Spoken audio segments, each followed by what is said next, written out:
Bab 435, Kembalikan Neraka. Biksu Jue Chen seperti balok kayu yang dipalu ke dalam lumpur oleh telapak tangan raksasa pria kekar itu. Tanpa cara untuk melarikan diri, tulang-tulangnya berderit liar. Pertarungan jarak dekat adalah yang paling berbahaya dan kemenangan sering ditentukan dalam beberapa pertukaran gerakan. Dengan meremehkan musuhnya, Enraged Diamond Gaze dan Lion Roar milik Biksu Jue Chen, dua dari skill rahasia Buddhis, dilawan secara berurutan dan dalam sekejap, pria kekar itu mengambil inisiatif. Kesalahan tunggalnya telah membawanya ke keadaan ini. Saat ini, Biksu Jue Chen didorong tanpa bergerak ke tanah oleh telapak tangan. Bahkan jika Biksu Jue Chen memiliki 1000 teknik lagi, dia tidak bisa menggunakan salah satu dari mereka saat ini juga tidak bisa memanggil senjata roh Buddhis yang dimilikinya. Ini adalah pertarungan yang sepenuhnya didasarkan pada kekuatan. Selama Biksu Jue Chen terganggu dan kehilangan fokus kekuatannya, dia akan dihancurkan menjadi lumpur oleh telapak tangan pria kekar itu tanpa ada mayat yang tersisa. Bahkan Demones Ji tercengang. Apa latar belakang pria ini? Untuk berpikir bahwa dia bisa menjepit penerus biara berlian tanpa bergerak di tempat. Tiba-tiba, pria kekar itu mengangguk dengan kilatan kekaguman di matanya.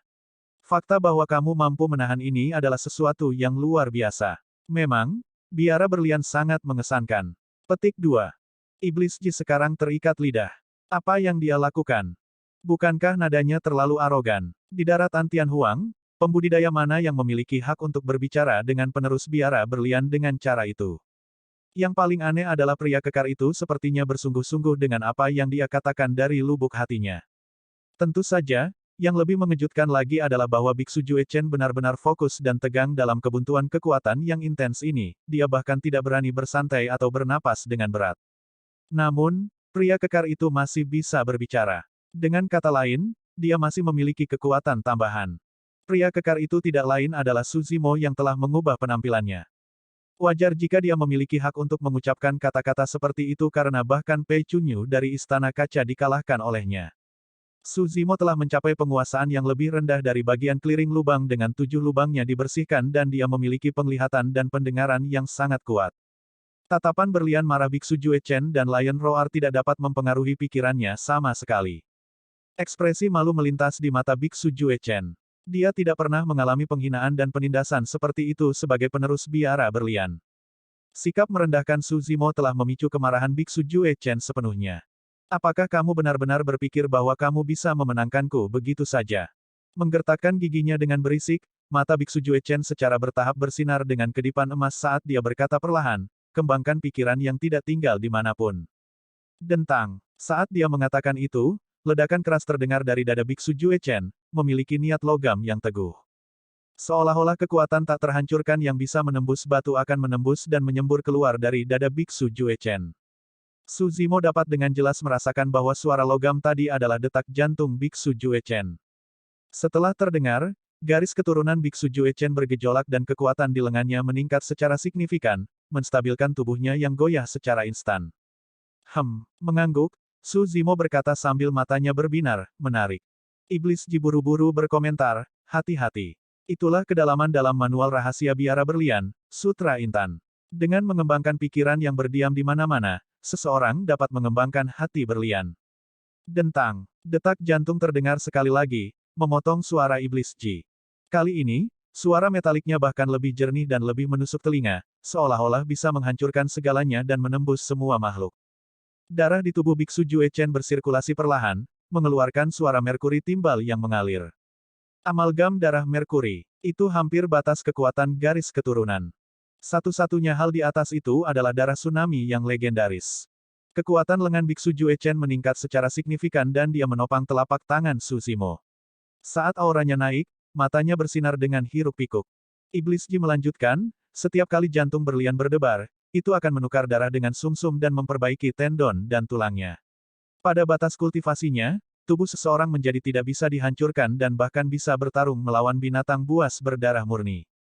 Dentang, dentang, dentang. Seolah-olah dia mencoba membuktikan betapa menakutkannya hati berlian itu, detak jantung yang datang dari Biksu Jue Chen berdebar lebih cepat saat darahnya berpacu di dalam tubuhnya. Astaga, suara merkuri timbal tidak ada habisnya. Pelindung, kamu terlalu naif untuk berpikir bahwa kamu bisa membunuhku dengan satu serangan telapak tangan. Perlahan, Biksu Jue Chen berbicara dengan suara metalik yang kuat dan tegas. Tubuhnya ditutupi dengan lapisan kilau emas mengkilap.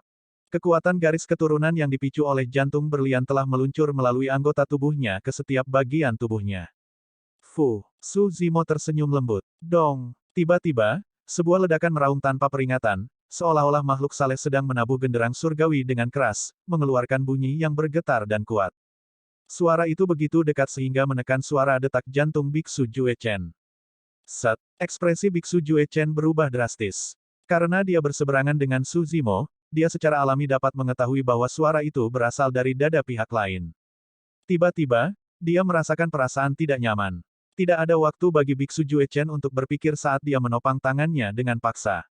Mengaduk kekuatan garis keturunannya hingga batasnya, dia mengerahkan kekuatan di kedua kakinya dan mencoba melompat untuk membebaskan diri dari penindasan Su Zimo. Dengan marah, Biksu Jue Chen meraung, hancurkan. Bang! Ledakan! Ledakan! Tiba-tiba, ledakan menggelegar terdengar dari dalam tubuh Su Zimo. Itu kuat dan masif, mirip dengan bagaimana ombak menabrak pantai. Berdiri di depan Su Zimo, Biksu Jue Chen merasa seperti sedang berhalusinasi. Rasanya seolah-olah dia adalah perahu kecil di laut yang mengamuk yang bisa terbalik kapan saja, membasuhnya tanpa mayat. Itu bukan kekuatan manusia, itu adalah kekuatan alam semesta. Darah tsunami. Telinga iblis Ji berkedut ketika dia mendengar suara itu saat dia berseru kaget. Sepanjang sejarah, diketahui bahwa batas kultivasi garis keturunan berada pada level darah tsunami. Ada sangat sedikit pembudidaya yang berhasil mencapainya.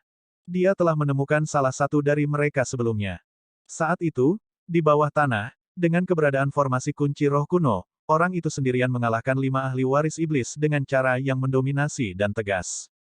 Meskipun bertahun-tahun telah berlalu, pemandangan itu tetap berada di kedalaman ingatannya seolah-olah baru terjadi kemarin.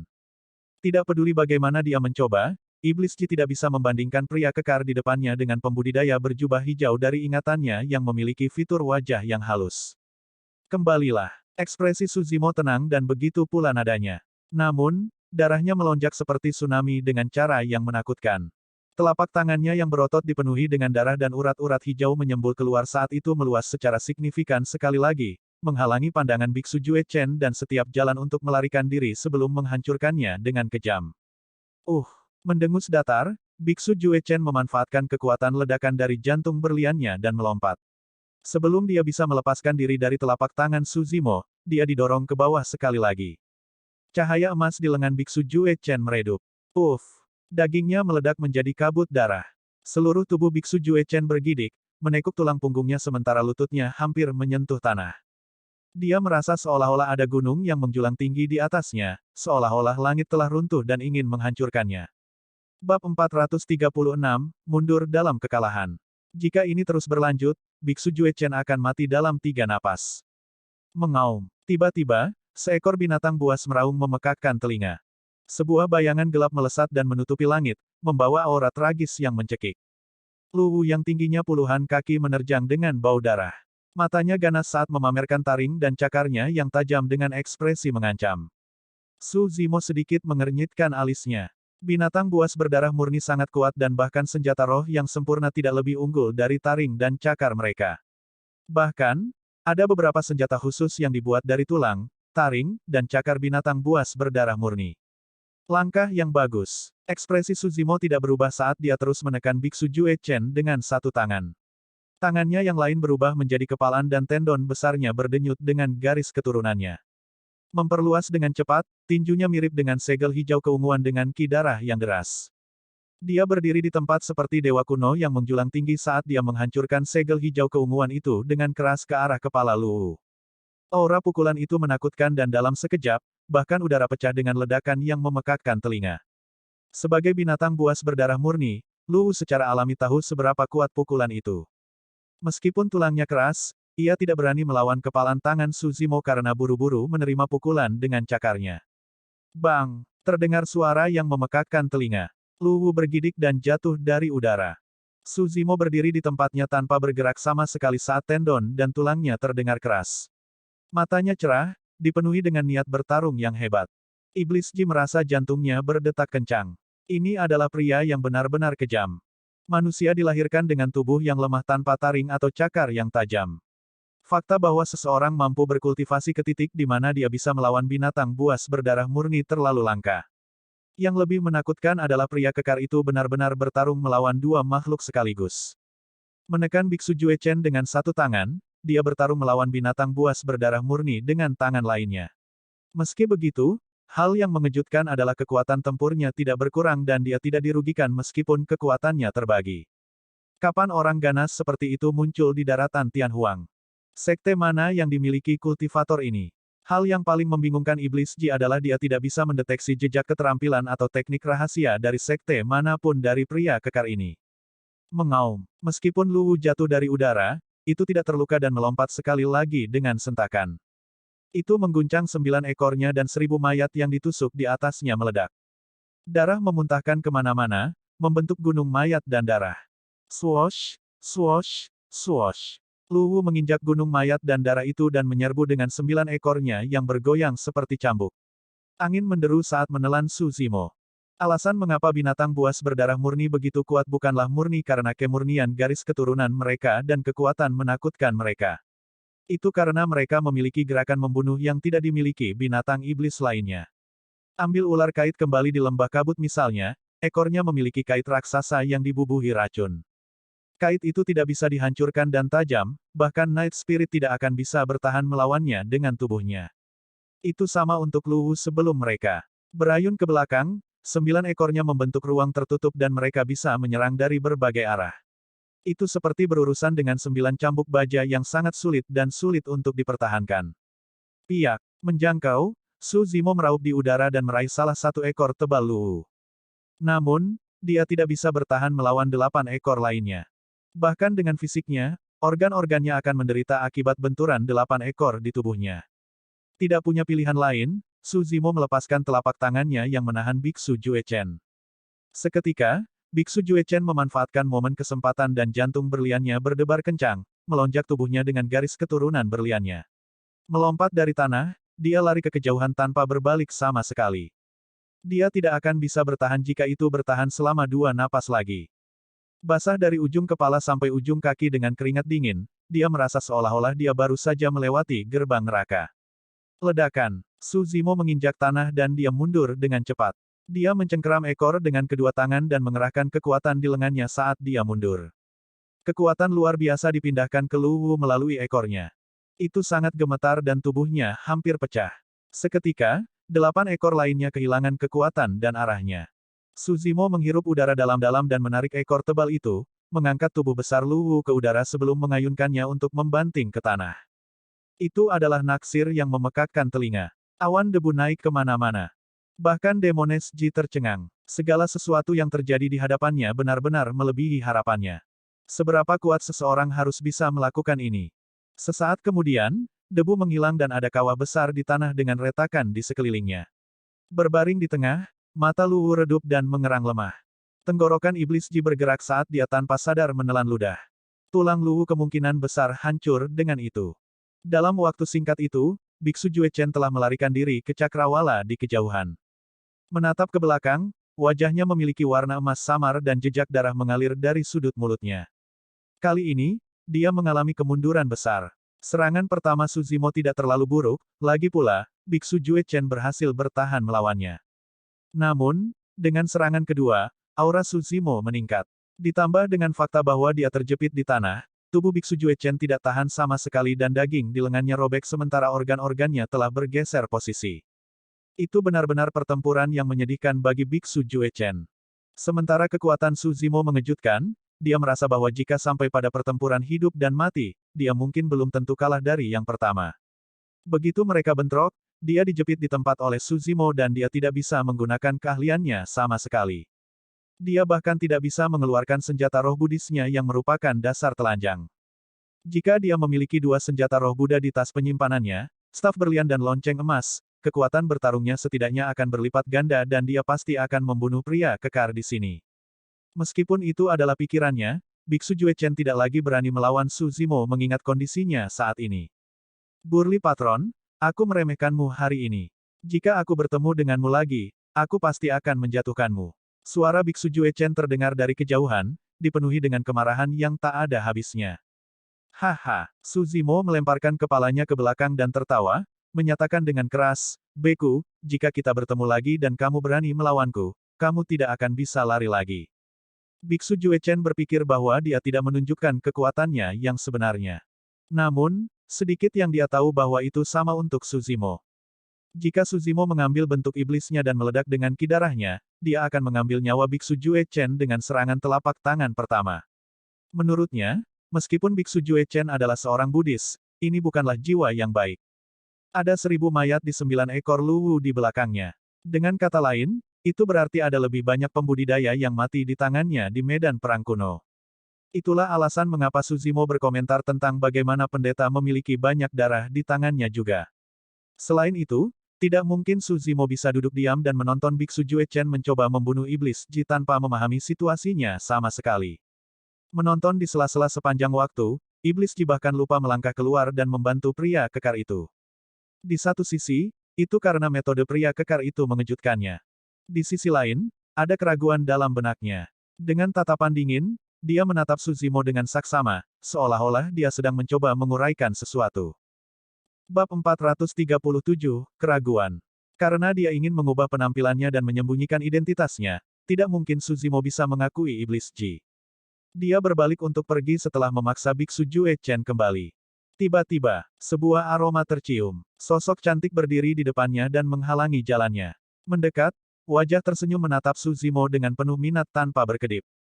Di bawah tatapan iblis Ji, meskipun Suzimo tampak tenang di permukaan, dia merasa sedikit lemah secara internal.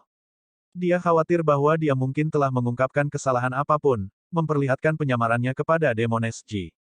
Setiap kali dia berhadapan dengan iblis wanita aneh ini, Suzimo selalu sakit kepala. Sedikit mengernyit, dia hendak menghindari iblis Ji dan berjalan ke samping ketika sebuah pikiran muncul di benaknya. Jika aku pergi begitu saja, dia pasti akan mencurigaiku dan bahkan mungkin menyimpulkan identitasku. Pada pemikiran itu, dia menoleh ke Demones Ji dan memelototinya tanpa ekspresi, bertanya dengan dingin, "Ada apa?" "Kamu siapa? Pisau gila." Suzimo sudah memikirkan nama untuk dirinya sendiri. "Apakah kita saling mengenal?" Dia bertanya lagi. "Tidak, karena kita tidak melakukannya, mengapa kamu menyelamatkanku?" "Menyelamatkanmu?" Sesaat tertegun, tatapan mengejek melintas di mata Suzimo saat dia mencibir, "Kamu terlalu memikirkannya, Nona. Saya hanya ingin melawan biksu itu. Menyelamatkanmu hanyalah masalah kenyamanan." "Kamu berbohong." Tiba-tiba, mata iblis Ji bersinar terang saat dia menyatakan. Suzimo mengangkat alisnya. Mendengus dengan dingin, iblis Ji melanjutkan, "Ketika kamu pertama kali muncul, kamu segera menyelamatkanku dan melindungiku di belakangmu.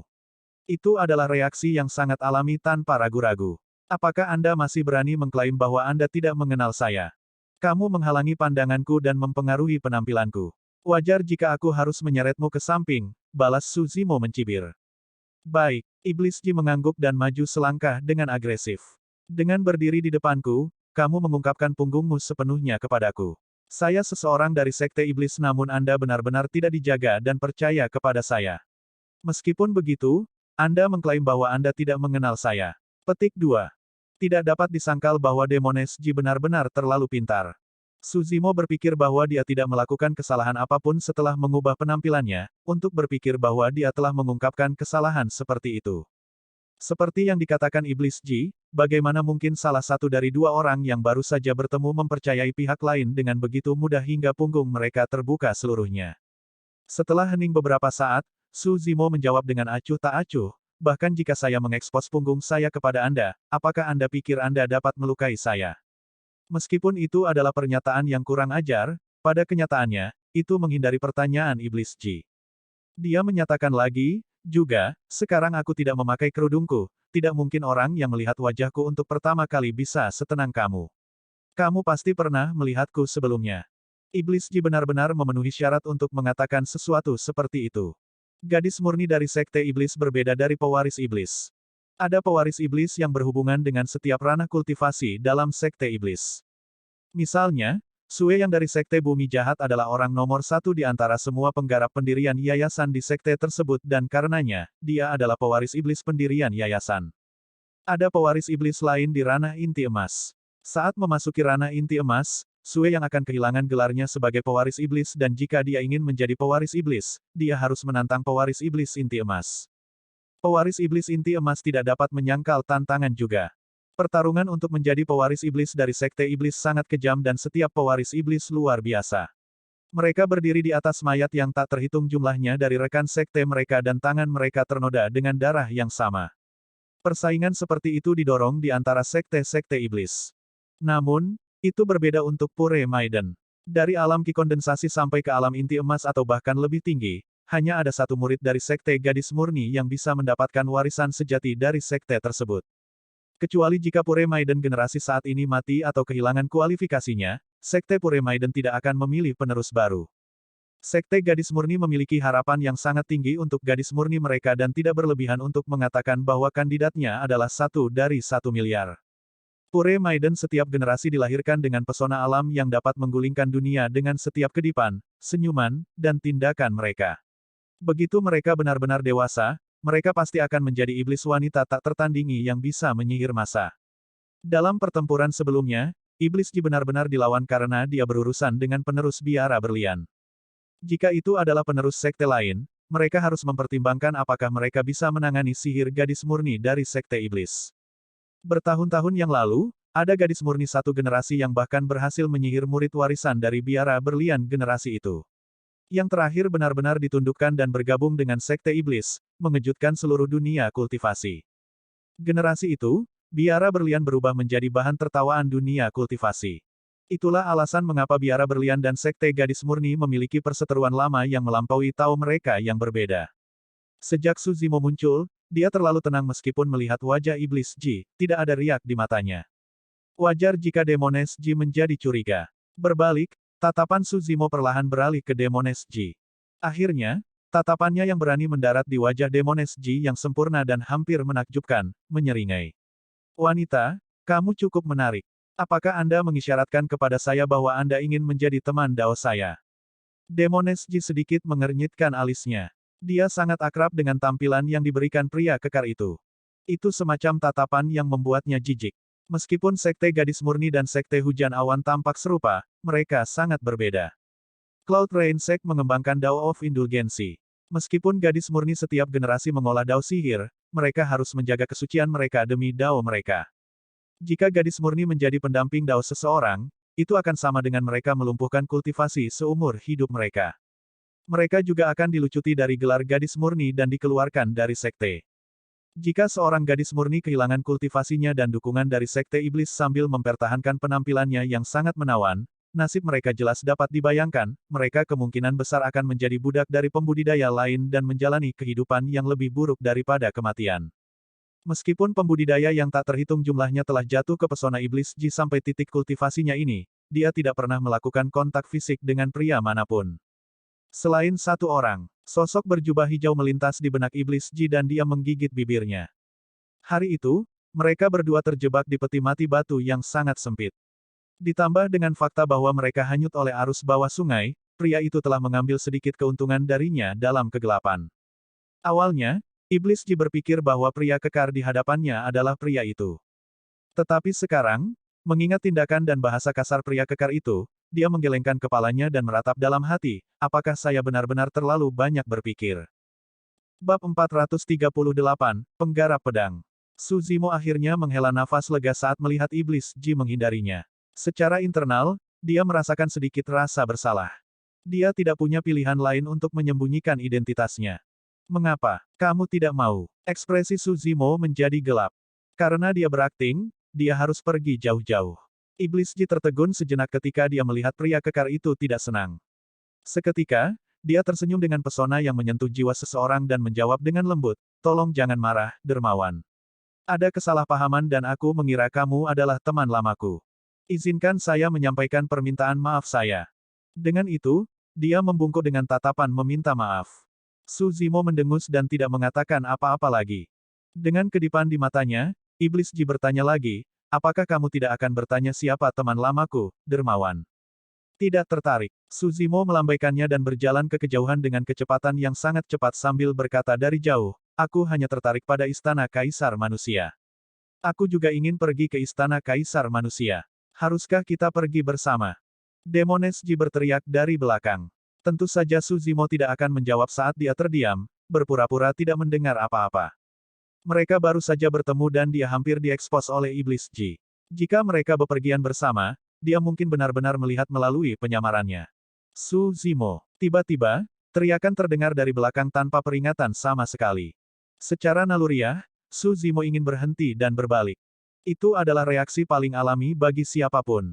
Namun, dalam sekejap, dia menyadari apa yang sedang terjadi dan terus bergerak maju, menghilang dari garis pandang Iblis Ji dalam sekejap mata. Ketika dia melihat itu, Iblis Ji sedikit mengernyit dan bergumam dalam-dalam, sepertinya itu bukan dia. Su Zimo hanya melambat setelah dia jauh dan menghela nafas lega. Hampir saja, Iblis Ji adalah orang yang berteriak tadi. Jika Su Zimo bereaksi lebih lambat terhadap teriakannya yang tiba-tiba, dia pasti akan mengungkapkan kekurangannya dan akan diekspos ke Demones Ji. Gadis itu benar-benar bergumam pelan. Su Zimo menggelengkan kepalanya dan terbang menuju istana Kaisar Manusia yang berada di pusat medan perang kuno. 10 hari kemudian, istana Kaisar Manusia turun perlahan. Saat semakin dekat ke tanah, aura yang dipancarkannya juga menjadi semakin menakutkan. 500 km di sekitar jangkauan istana kuno, semua makhluk hidup kuno dan binatang buas yang tersisa telah bergeser, tidak berani berlama-lama di dekatnya. Meskipun bertahun-tahun telah berlalu, kekuatan sisa Kaisar Manusia sangat besar dan masih bisa menekan 8 Desolate sambil menanamkan rasa takut pada iblis. Jadi, itu adalah istana Kaisar Manusia. Ini benar-benar mengesankan. Tekanannya terlalu besar. Meskipun saya berada di pendirian Yayasan 7 Meridian, saya bahkan tidak berani maju. Sulit untuk membayangkan jenis tekanan yang harus ditanggung seseorang jika mereka mulai bertarung di dalam area terselubung istana Kaisar Manusia. Petik 2. Cepat. Lihat, apakah itu naga suci yang terukir di pilar batu itu? Itu terlihat sangat realistis sehingga tampak seperti hidup. Petik 2. Munculnya istana Kaisar Manusia menarik para pembudidaya dari seluruh medan perang kuno. Satu demi satu lapisan, semua orang di kerumunan yang padat itu menatap istana kuno yang berada di tengah lautan listrik dan pusaran awan gelap dengan ekspresi terkejut. Tidak semua orang selogis Tang Yu untuk dapat menekan rasa ingin tahu mereka agar tidak terlibat dalam pertumpahan darah. Aku akan memberi kalian waktu 3 kali untuk pergi. Siapapun yang masih di sini setelah itu akan mati. Petik 2. Saat itu, suara dingin terdengar dari luar perimeter, membawa ujung tajam yang bisa mengiris segalanya. Semua orang berbalik. Di belakang mereka, seorang kultivator berjubah panjang berjalan dengan pedang panjang berselubung yang tergantung santai di pinggangnya. Memutar-mutar jarinya yang panjang dan ramping dengan santai, dia memiliki ekspresi dingin. Bagaimana kita meninggalkan tempat ini dalam 3 tarikan napas? Banyak pembudidaya mengerutkan kening. 1. Tanpa ekspresi, pembudidaya berjubah panjang menundukkan kepalanya dan menyatakan. Siapa itu? Dia pasti sombong. Seseorang tidak bisa membantu tetapi mencibir. 2. Kultivator berjubah panjang berkomentar sekali lagi. Seorang kultivator bermata tajam melihat lencana sekte yang tergantung di pinggang orang itu dan berteriak dengan ekspresi terkejut, Sekte Pedang. Dia mungkin penerus Sekte Pedang, Hang Qiuyu. Keributan besar pecah dari kerumunan saat mereka mendengar kata-kata, penerus Sekte Pedang. Saat itu, suara Hang Qiuyu terdengar sekali lagi. 3. Tanpa sadar, jari-jarinya yang ramping sudah berada di gagang pedang di pinggangnya. Menatap dingin pada kerumunan di depannya, dia berkata, kamu sudah melewatkan kesempatan terakhirmu. Berdengung, kilatan putih tak tertandingi bersinar. Tidak ada yang bisa menggambarkan kecepatan dan kekuatan tebasan itu. Pedang yang mengejutkan pasti akan terkejut saat muncul. Pada saat itu, semua pembudidaya yang menghadap Hang Qiuyu dibutakan oleh sinar pedang yang menyilaukan itu dan tidak bisa membuka mata mereka. Saat berikutnya, mereka merasakan tenggorokan mereka menjadi dingin saat cairan hangat dan lengket mulai keluar dengan bau busuk yang memuakkan. Itu adalah darah segar. Lusinan pembudidaya yang berdiri di depan Hang Qiuyu jatuh pada saat yang bersamaan. Runtuh ke tanah, leher mereka digorok oleh pedang dan mereka mati, tidak bisa beristirahat dengan tenang. Hampir semua orang yang datang ke sekitar istana Kaisar Manusia berada di 7 Meridian Yayasan Pendirian dan agak mampu. Namun, lusinan pembudidaya itu mati di tempat bahkan tanpa memiliki kesempatan untuk mengeluarkan senjata roh mereka. Itulah betapa menakutkannya kekuatan tebasan tunggalnya. Para pembudidaya di belakangnya merasa ngeri saat mereka mengeluarkan jimat perlindungan dari tas penyimpanan mereka dan langsung menghancurkannya. Tepat setelah itu, mereka memanggil pedang terbang dan senjata roh pertahanan mereka seperti perisai dan cermin pelindung jantung sebelum menenangkan diri. Berdebur. Pada saat mereka bersiap dan melihat ke depan, Hang Qiuyu sudah menghilang. Angin sepoi-sepoi bertiup melintasi. Hang Qiuyu telah menyerang kerumunan dengan pedang mengejutkannya. Sinar pedang naik diikuti oleh kilatan berdarah. Beberapa pembudidaya dipotong menjadi dua dengan memuntahkan darah segar dan organ dalam yang memuakkan yang tak terhitung jumlahnya mengalir keluar. Jimat pelindung hanyalah kertas untuk melawan pedang Hang Qiuyu. Dentang. Seorang kultivator membela pedang yang mengejutkan dengan perisainya dan suara renyah bergema saat tabrakan itu. Kegembiraan di matanya muncul sesaat sebelum membeku di wajahnya. Dengan tatapan redup, kepalanya miring ke samping saat hidupnya terputus darinya. Bekas luka putih muncul di perisai orang itu dan itu pecah menjadi dua saat jatuh ke tanah. Senjata roh pertahanan kelas atas bahkan tidak bisa menahan satu tebasan pun dari pedang yang mengejutkan. Banyak pembudidaya ketakutan dan melarikan diri ke kejauhan, tidak berani berlama-lama. Itu adalah teror seorang pembudidaya pedang. Meskipun pedang berkuasa di daratan Tianhuang, tidak semua pembudidaya yang bisa menggunakan pedang terbang dianggap sebagai pembudidaya pedang. Untuk pembudidaya pedang sejati, pedang mereka tidak pernah lepas dari tangan mereka dan sebaliknya. Tidak seperti pedang terbang, pembudidaya pedang menggunakan pedang panjang dengan gagang. Penggarap pedang khusus tentang teknik pedang, kekuatan, niat dan fokus pada budidaya dao pedang sehingga menjadi satu dengan pedang, menjadi satu dengan dunia dan pada kenyataannya, menjadi satu bersama dengan pedang dan dunia bersama. Di dunia kultivasi, sulit untuk menyatakan bahwa garis keturunan kultivator tertentu, baik itu abadi, iblis atau Buddha, adalah yang terkuat, hasil akhirnya hanya akan ditentukan dalam pertarungan. Namun, ada fakta yang diakui secara universal di dunia kultivasi. Kekuatan membunuh seorang pembudidaya pedang adalah yang terkuat. Selain itu, di antara sekte abadi, iblis, dan Buddha, para pembudidaya pedang sekte pedang, salah satu dari 9 sekte abadi, adalah yang paling terkenal. Pendiri sekte pedang adalah kaisar pedang nomor 1 di zaman kuno. Bab 439, Pengumpulan para elit. Memegang pedangnya, Hang Qiuyu menyerbu ke kerumunan. Kemanapun dia melewati, neraka pecah saat darah segar tumpah bersama dengan anggota tubuh yang patah dalam pemandangan yang tragis. Medan perang berada dalam kekacauan. Jeritan, teriakan, dan suara pembunuhan bercampur menjadi satu. Dari selatan, serangkaian langkah kaki berat tiba. Setiap kali terdengar, tanah akan sedikit bergetar, seolah-olah makhluk besar dengan kekuatan menakutkan sedang berlari. Banyak pembudidaya melihat ke arah suara itu. Seorang pembudidaya potongan bas menuju dengan langkah besar. Dengan tubuh bagian atas yang telanjang, otot-ototnya yang terbuka bersinar dengan kilau perunggu dan otot-ototnya menonjol satu persatu, mengeluarkan perasaan kekuatan yang meledak-ledak. Orang itu membawa tombak besi raksasa di bahunya yang hitam pekat dan berat. Memancarkan aura kekerasan dari ujung kepala sampai ujung kaki, matanya terbakar saat dia tertawa dengan aura yang mendominasi.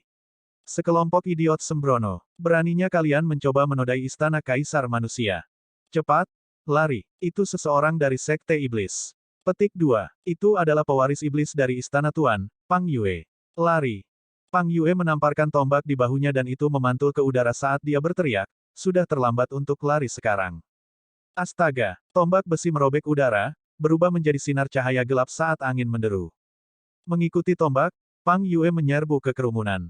Para pembudidaya yang berdiri di depan terkoyak oleh tombak hitam. Dengan jentikan, tombak itu menghancurkan semua senjata roh yang bertabrakan dengannya. Membunuh. Pang Yue meraung saat dia mencengkeram tombak hitam sendirian. Dia menyapu mundur dan memotong lusinan pembudidaya di kerumunan menjadi beberapa bagian dengan kekuatan pasukan besar. Overlord Palace adalah sekte penempaan tubuh terkuat di antara sekte iblis. Bahkan di daratan Tianhuang, mereka dapat digolongkan sebagai salah satu dari 3 teratas, di samping istana kaca dan biara berlian. Sebagai pewaris iblis dari Overlord Palace, mudah untuk membayangkan betapa kuatnya Pang Yue dalam pertempuran jarak dekat. Ini adalah pesta pembunuhan. 8 meridian roh bersinar di tubuh Pang Yue dan energi roh melonjak sementara garis keturunannya meraung. Di mana-mana tombaknya lewat, orang-orang pasti akan mati karena tidak ada yang bisa menahan ketajamannya. Di sisi lain, aura ungu tiba. Ini menghasilkan tekanan tak terkendali seolah-olah seorang kaisar telah tiba. Cepat, lari. Ini Ao Yuxiao dari Sekte Cakrawala Ungu. Kerumunan di timur juga berantakan saat para pembudidaya tersebar ke segala arah.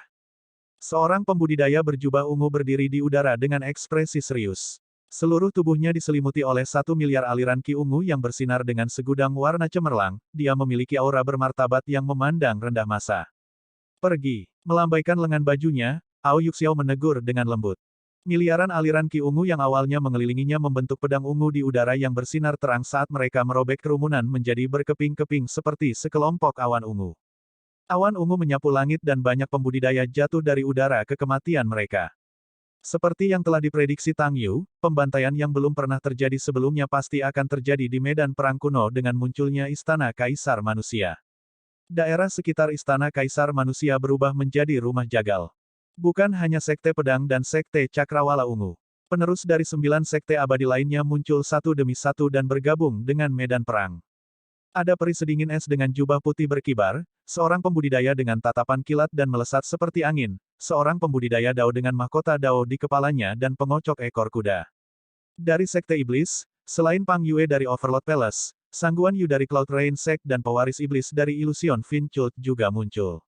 Pewaris iblis Sekte Zenith, Bai Yu, menyerbu ke medan perang dengan Zenith Sabernya dan membunuh dengan gembira. Sebelumnya, Bai Yu melarikan diri dari Laut Roh Gunung Sabre menggunakan Blood Escape setelah kalah dari Su Zimo. Sekarang dia muncul kembali, dia telah membuka meridian roh ke-8-nya.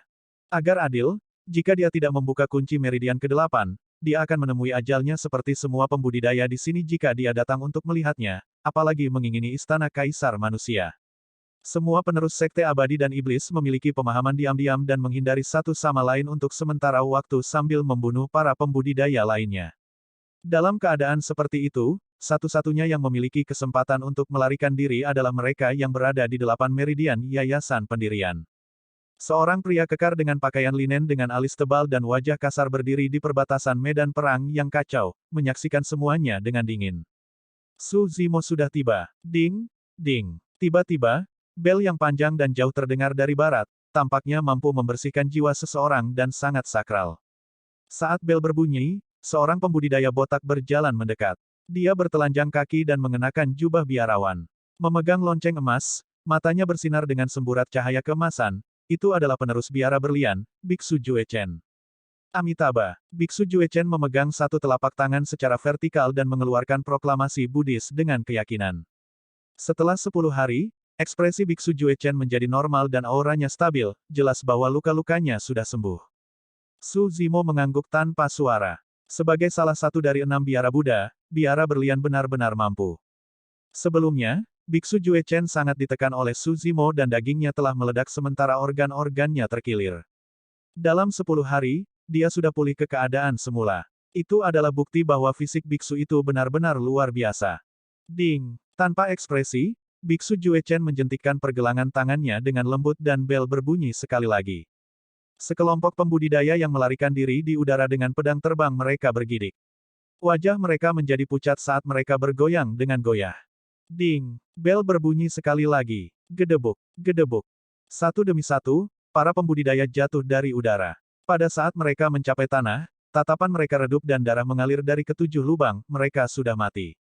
3 biksu dan seorang biksuni berjalan perlahan di belakang Biksu Jue Chen.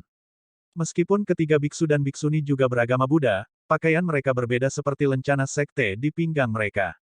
Di antara 6 biara Buddha, 5 penerus telah muncul. Itu adalah pertemuan para elit. Dalam pertempuran ini, beberapa pembudidaya dari sekte lain atau pembudidaya keliling yang berpikir bahwa mereka kuat akhirnya memahami teror sekte abadi, iblis dan Buddha. Meskipun mereka juga berada di 8 Meridian Foundation Establishment, mereka bukan tandingan penerus sekte-sekte itu. Jumlah pembudidaya di sekitar Istana Kaisar Manusia berkurang tetapi jumlah mayat meningkat saat darah mengalir seperti sungai. Akhirnya, seseorang melihat Su Zimo yang berdiri di perbatasan. Itu adalah Bai Yu, pewaris iblis dari Sekte Zenith.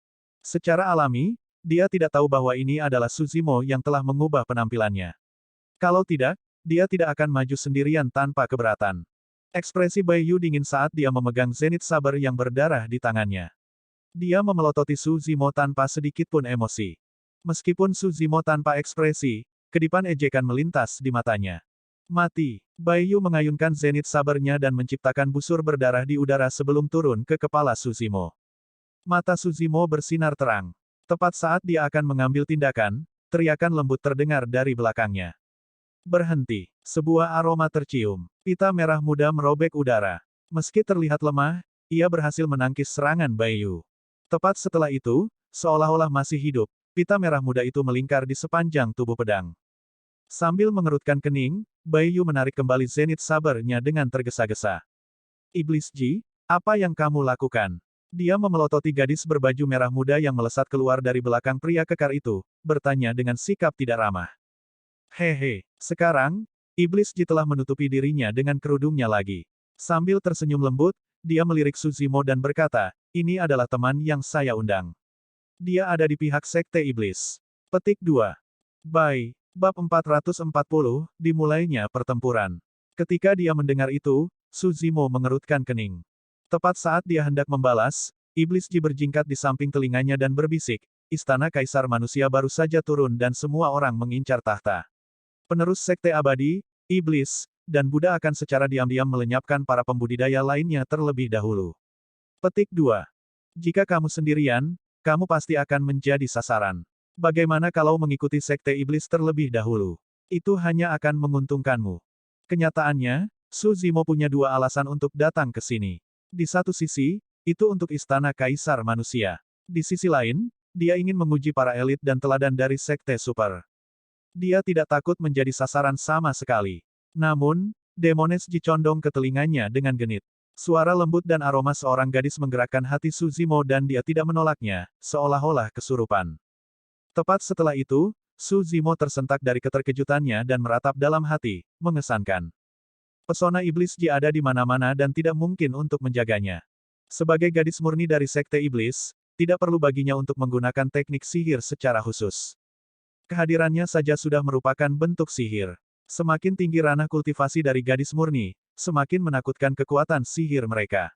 Pada akhirnya, satu senyuman, kedipan, dan emosi akan cukup untuk memabukkan siapapun hingga titik yang tidak bisa kembali. Di dunia kultivasi, ada beberapa teknik menawan yang mengandalkan mengenakan pakaian setengah tertutup, menggunakan tatapan genit, bahasa, dan tindakan berani untuk merayu pria. Namun, dibandingkan dengan sutra gadis murni, teknik menawan itu sangat rendah. Pada akhir setiap hari, gadis murni dari Sekte Iblis adalah kecantikan tak tertandingi yang bisa menggulingkan seluruh dunia. Murni, bersih, menakjubkan, dan tidak dapat diganggu-gugat, satu tatapan genit yang halus dari matanya akan cukup bagi sosok perkasa kuno untuk tunduk pada keinginannya. Mengukur Suzimo dari ujung kepala sampai ujung kaki, Bai Yu mencibir, itu hanya kekasih yang kamu temukan. Hak apa yang dia miliki untuk dibandingkan dengan kita, pewaris iblis? Petik 2. Hehe, Iblis Ji terkekeh. Betapa sombongnya. Aku ingin tahu siapa orang-orang yang dipukuli sampai babak belur oleh seorang teman yang aku temukan secara acak saat itu di area bawah tanah itu. Setelah mendengar itu, ekspresi Bai Yu menjadi gelap dan beberapa pewaris iblis lainnya juga tampak mengerikan. Itu adalah penghinaan bagi mereka yang tidak ada yang mau membicarakannya. Pang Yue mengayunkan tombak besi hitamnya dan berbalik setelah membunuh beberapa pembudidaya terakhir, melangkah dengan langkah besar. Ujung tombak jatuh secara alami ke tanah dan percikan api terbang kemana-mana saat menjaring tanah. Di mana sarjana itu? Sesampainya di depan Demones Ji, dia bertanya dengan keras dengan niat bertarung yang berapi-api di matanya. Cendekiawan yang dimaksud Pang Yue secara alami adalah Suzimo. Mencibirkan bibirnya, Iblis Ji memutar matanya. Bagaimana mungkin saya mengetahuinya? Tiba-tiba, Bai Yu berkata, dia juga datang ke medan perang kuno. Aku pernah melihatnya. Oh. Ketika beberapa pewaris iblis mendengar itu, ekspresi mereka berubah dan niat membunuh melintas di mata mereka. Berhenti sejenak, Bai Yu menggelengkan kepalanya lagi. Namun, saya tidak berpikir dia ada di sini. Saya tidak melihat tanda-tanda dia. Bai Yu benar-benar dipermalukan setelah mundur dengan kekalahan setelah pertempuran di Laut Roh Gunung Sabre dan tentu saja dia tidak akan mengambil inisiatif untuk menyebutkan itu. Pewaris Illusion Vinculed mendengus dingin. Sarjana itu punya otak. Jika dia berani menunjukkan dirinya, aku pasti akan membuat lubang berdarah di tubuhnya menggunakan tombak besiku. Ekspresi Pang Yue angkuh saat dia membanting tombak besi di tangannya ke tanah dengan keras. Seketika, serangkaian retakan muncul dan aura pembunuhnya menakutkan. Ekspresi Suzimo tenang dan tidak ada riak di matanya. Mengalihkan pandangannya, Pang Yue menilai Suzimo dan mengangguk sambil tersenyum. Tidak buruk, kamu punya nyali. Saya akan secara paksa mengakui Anda memenuhi syarat untuk berdiri bahu-membahu dengan kami pewaris iblis. Petik 2.